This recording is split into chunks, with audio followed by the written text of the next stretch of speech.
BJP JDS ಮೈತ್ರಿಗೆ ಹಳೆ ಮೈಸೂರು ಭಾಗದಲ್ಲಿ ಆಕ್ಷೇಪ ವ್ಯಕ್ತಪಡಿಸ್ತಾ ಇದ್ದಾರೆ ಬಿಜೆಪಿ ನಾಯಕರು. ಸೋತಿರುವ ಬಿಜೆಪಿ ಮಾಜಿ ಶಾಸಕರು ಮೈತ್ರಿ ಬಗ್ಗೆ ಅಪಸ್ವರ ಎತ್ತಿದ್ದು, ಮಾಜಿ ಶಾಸಕರ ಹೇಳಿಕೆಯಿಂದ ಮೈತ್ರಿಕೂಟದಲ್ಲಿ ಅಪನಂಬಿಕೆಯ ಪ್ರಶ್ನೆ ಎದ್ದಿದೆ. ಮೈತ್ರಿ ಬಗ್ಗೆ ನಾಯಕರ ಬಗ್ಗೆ ಆಕ್ಷೇಪಾರ್ಹ ಹೇಳಿಕೆ ಹಿನ್ನೆಲೆ ಬಹಿರಂಗ ಹೇಳಿಕೆ ನೀಡಿದ ನಾಯಕರ ಬಗ್ಗೆ ಬಿಜೆಪಿ ಅಲರ್ಟ್ ಆಗಿದೆ. ಹೇಳಿಕೆಗಳಿಂದ ಉಂಟಾಗಬಹುದಾದ ಪರಿಣಾಮಗಳ ಬಗ್ಗೆ ಅವಲೋಕನ, ಆಕ್ಷೇಪಾರ್ಹ ಹೇಳಿಕೆ ನೀಡಿದ ನಾಯಕರಿಂದ ಮಾಹಿತಿ ಕಲೆಕ್ಟ್. ಮೈತ್ರಿ ಸಂಕಟವನ್ನ ರಾಜ್ಯದ ವರಿಷ್ಠರಿಗೆ ಮಾಜಿ ಶಾಸಕರು ತಿಳಿಸಿದ್ದಾರೆ. ಅಧಿಕಾರದಲ್ಲಿರುವ ನಾಯಕರು ಮೈತ್ರಿ ಧರ್ಮವನ್ನ ಪಾಲಿಸ್ತಾ ಇಲ್ಲ ಅನ್ನೋ ಕೊರಗು.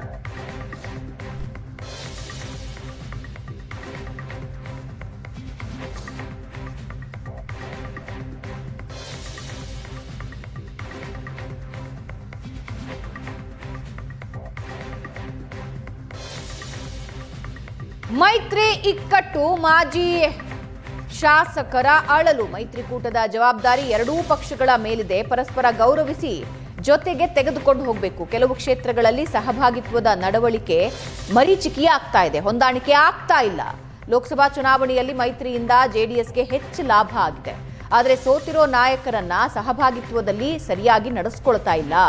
ಮೈತ್ರಿಗೂ ಮುನ್ನಾನೇ ಹಲವು ಕ್ಷೇತ್ರಗಳಲ್ಲಿ ಬಿಜೆಪಿಗೆ ಗೆಲುವು. ಚಿತ್ರದುರ್ಗ, ಚಾಮರಾಜನಗರ, ಕೋಲಾರ, ಚಿಕ್ಕಬಳ್ಳಾಪುರ, ಮೈಸೂರು ಕ್ಷೇತ್ರದಲ್ಲಿ ಬಿಜೆಪಿ ಸಂಸದರು ಇದ್ರು. ಮಂಡ್ಯದಲ್ಲೂ ಸುಮಲತಾ ಸಂಸದರಾಗಿದ್ರು.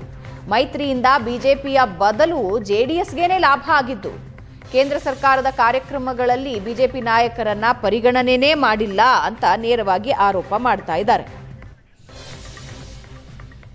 ಇವಾಗ ಏನಷ್ಟು ಡೀಟೇಲ್ಸ್ ಹಂಚ್ಕೊಳ್ತಾರೆ ನಮ್ಮ ಪೊಲಿಟಿಕಲ್ ಬ್ಯೂರೋ ಹೆಡ್ ಆನಂದ ಬೈದನ ಮನೆಯ ಲೈವ್ ಫೋನ್ ನಲ್ಲಿದ್ದಾರೆ. ಆನಂದ, ಮೈತ್ರಿ ಬಗ್ಗೆ ಮಾತಾಯ್ತು, ಯಾರು ಹೇಳಿಕೆಗಳನ್ನ ಕೊಡಬೇಡಿ ಅಂತ ಹೇಳಿದ್ರು. ಈಗ ನಿಧಾನಕ್ಕೆ ಮಾಜಿ ಶಾಸಕರ ಹೇಳಿಕೆಗಳು ಏನಾಗ್ತಾ ಇದೆ, ಯಾಕೆ? ಜನತಾದಳ ಜೆಡಿಎಸ್ ಮತ್ತು ಬಿಜೆಪಿ ಮಧ್ಯೆ ಆಗಿರ್ತಕ್ಕಂಥ ಮೈತ್ರಿ ಇದೆ, ಇದು ಒಂದು ವರ್ಷದ ಬಳಿಕ ಬೇರೆ ಬೇರೆ ಸ್ವರೂಪಗಳನ್ನು ಪಡೆದುಕೊಳ್ತಾ ಇದೆ. ಸಹಜವಾಗಿ ಬಿಜೆಪಿಯ ಮಾಜಿ ಶಾಸಕರು, ಅಂದ್ರೆ ಚುನಾವಣೆಯಲ್ಲಿ ಸೋತಿರ್ತಕ್ಕಂಥ ಮಾಜಿ ಶಾಸಕರುಗಳು ಮೈತ್ರಿಯ ಬಗ್ಗೆ, ಮೈತ್ರಿಯಲ್ಲಿರ್ತಕ್ಕಂಥ ನಾಯಕರ ಬಗ್ಗೆ, ಮೈತ್ರಿ ಧರ್ಮ ಪಾಲನೆ ಆಗದ ಬಗ್ಗೆ ತೀವ್ರವಾಗಿರ್ತಕ್ಕಂಥ ಆಕ್ಷೇಪಗಳನ್ನ ಬೇರೆ ಬೇರೆ ಸ್ವರೂಪದಲ್ಲಿ ವ್ಯಕ್ತಪಡಿಸ್ತಾ ಇದ್ದಾರೆ. ಬಹಳ ಮುಖ್ಯವಾಗಿ KR ಪಟೇಲ್, ನಾರಾಯಣಗೌಡ ಇರ್ಬೋದು ಅಥವಾ ಪ್ರೀತಮ್ ಗೌಡ್ ಇರ್ಬೋದು, ಇವರೆಲ್ಲರೂ ಕೂಡ ವ್ಯಕ್ತಪಡಿಸಿರ್ತಕ್ಕಂಥ ಅಭಿಪ್ರಾಯಗಳು ಮೈತ್ರಿಕೂಟದ ಒಳಗಡೆ ಒಂದು ರೀತಿ ಅನುಮಾನ, ಸಂಶಯ ಕಾರಣ ಆಗಿದೆ. ಆದರೆ ಮೈತ್ರಿ ಧರ್ಮ ಪಾಲನೆ ಆಗಿಲ್ಲ ಅಂತಕ್ಕಂಥ ಅಸಮಾಧಾನ ವ್ಯಕ್ತಪಡಿಸ್ತಾ ಇರತಕ್ಕಂಥ ಮತ್ತು ಸೀಟ್ ಹಂಚಿಕೆ ಸಂಬಂಧಪಟ್ಟ ಹಾಗೆ ತಮ್ಮದೇ ಆದ ರೀತಿಯಲ್ಲಿ ವ್ಯಾಖ್ಯಾನ ಮಾಡ್ತಾ ಇರುವಂತ ಬಿಜೆಪಿಯ ಮಾಜಿ ಶಾಸಕರುಗಳು ಮಾತ್ರ ನೀಡ್ತಾ ಇರತಕ್ಕಂಥ ಹೇಳಿಕೆಯನ್ನು ಸಮರ್ಥನೆ ಮಾಡ್ಕೊಳ್ತಾ ಇದ್ದಾರೆ. ಈ ಸಂಬಂಧಪಟ್ಟಾಗೆ ರಾಜ್ಯ ಬಿಜೆಪಿಗೂ ಕೂಡ ತಮ್ಮದೇ ಆಗಿರ್ತಕ್ಕಂಥ ರೀತಿಯಲ್ಲಿ ಮಾಹಿತಿಯನ್ನು ಅವರು ಕೊಟ್ಟಿದ್ದಾರೆ. ಬಹಳ ಮುಖ್ಯವಾಗಿ ಮೈತ್ರಿ ಧರ್ಮ ಪಾಲನೆ ಆಗ್ತಾ ಇಲ್ಲ ಅಂತಕ್ಕಂಥ ಆರೋಪವನ್ನು ಅವ್ರು ಮಾಡ್ತಾ ಇರುವಂತದ್ದು. ಅಂದ್ರೆ ಅವರಿಗೆ ಸ್ವಂತ ಕ್ಷೇತ್ರಗಳನ್ನ ಕಳೆದುಕೊಳ್ತಾ ಆತಂಕ ಒಂದು ಕಡೆ ಆದ್ರೆ, ಎರಡೂ ಪಕ್ಷಗಳು ಸಹಜವಾಗಿ ಸಹಭಾಗಿತ್ವದಲ್ಲಿ ಹೋಗ್ಬೇಕು, ಜೊತೆಗೆ ಹೋಗ್ಬೇಕು. ಆದ್ರೆ ಅದ್ಯಾವುದೂ ಕೂಡ ಆಗ್ತಾ ಇಲ್ಲ. ಕೇಂದ್ರ ಸರ್ಕಾರದ ಕಾರ್ಯಕ್ರಮಗಳಲ್ಲಿ ನಮ್ಮನ್ನ ಪರಿಗಣಿಸ್ತಾ ಇಲ್ಲ ಮತ್ತು ಎರಡೂ ಪಾರ್ಟಿಗಳು ವಿಷಯಾಧಾರಿತವಾಗಿ ಸರ್ಕಾರದ ಜೊತೆ ಹೋರಾಟ ಮಾಡಬೇಕಾಗಿತ್ತು. ಆ ಹೋರಾಟದಲ್ಲಿ ಜೊತೆಗೆ ತೆಗೆದುಕೊಂಡು ಹೋಗುವಂತ ಪ್ರಯತ್ನಗಳಾಗ್ತಾ ಇಲ್ಲ. ಇನ್ನೊಂದು ಕಡೆ ಜೆಡಿಎಸ್ ನಾಯಕರುಗಳು ಕುಮಾರಣ್ಣನಿಗೆ ಮತ್ತೊಂದು ಅವಕಾಶ ಕೊಡಿ ಅಂತಕ್ಕಂಥ ರೀತಿಯಲ್ಲಿ ಹೇಳಿಕೆಗಳನ್ನ ಭಾಷಣವನ್ನ ಮಾಡ್ತಾರೆ. ಅಂದ್ರೆ ಅದು ಮೈತ್ರಿ ಧರ್ಮ ಪಾಲನೆಯೇ ಅಂತಕ್ಕಂಥ ಪ್ರಶ್ನೆಯನ್ನು ಕೂಡ ಈ ಮಾಜಿ ಶಾಸಕರು ಕೇಳ್ತಾ ಇದ್ದಾರೆ. ಮತ್ತು ಬಹಳ ಪ್ರಮುಖವಾಗಿ ಮೈತ್ರಿಯಿಂದ ಬಿಜೆಪಿಗೆ ಹೆಚ್ಚು ಲಾಭ ಆಗಿಲ್ಲ, ಬದಲಾಗಿ ಜೆಡಿಎಸ್ಗೆ ಹೆಚ್ಚು ಲಾಭ ಆಗಿದೆ. ಚಿತ್ರದುರ್ಗದಲ್ಲಿ ಬಿಜೆಪಿ ಸಂಸದರು, ಕೋಲಾರದಲ್ಲಿ ಬಿಜೆಪಿ ಸಂಸದರು, ಚಾಮರಾಜನಗರದಲ್ಲಿದ್ರು, ಮೈಸೂರಲ್ಲಿ, ಮಂಡ್ಯದಲ್ಲಿ ಸುಮಲತಾ ಗೆದ್ದಿದ್ರು, ಚಿಕ್ಕಬಳ್ಳಾಪುರದಲ್ಲಿ ಬಚ್ಚೇಗೌಡರು ಗೆದ್ದಿದ್ರು.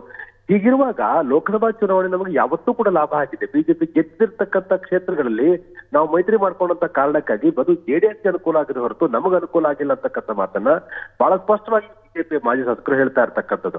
ಹಾಗಾಗಿ ಮೈತ್ರಿ ಧರ್ಮ ಪಾಲನೆ ಆಗಬೇಕು ಅಂತಕ್ಕಂಥ ಉದ್ದೇಶ ಇಟ್ಕೊಂಡು ಬಿಜೆಪಿಯ ಕಾರ್ಯಕರ್ತರ ಭಾವನೆಗಳನ್ನ ಗೌರವಿಸುವ ಕಾರಣಕ್ಕಾಗಿ, ಕಾರ್ಯಕರ್ತರ ಜೊತೆ ನಿಲ್ಬೇಕಾಗಿರ್ತಕ್ಕಂಥ ಅನಿವಾರ್ಯತೆ ಕಾರಣಕ್ಕಾಗಿ ಮೈತ್ರಿ ಧರ್ಮ ಸರಿಯಾದ ರೀತಿಯಲ್ಲಿ ಪಾಲನೆ ಆಗ್ಬೇಕು ಅನ್ನುವಂತ ಮಾತನ್ನ ಈ ಮಾಜಿ ಶಾಸಕರು ಹೇಳ್ತಾ ಇದ್ದಾರೆ.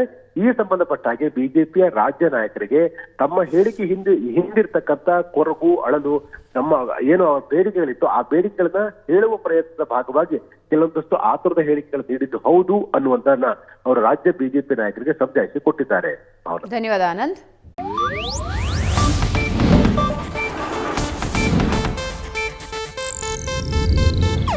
ಇದು ಏಷ್ಯಾನೆಟ್ ನ್ಯೂಸ್ ನೆಟ್ವರ್ಕ್ ಪ್ರಸ್ತುತಿ.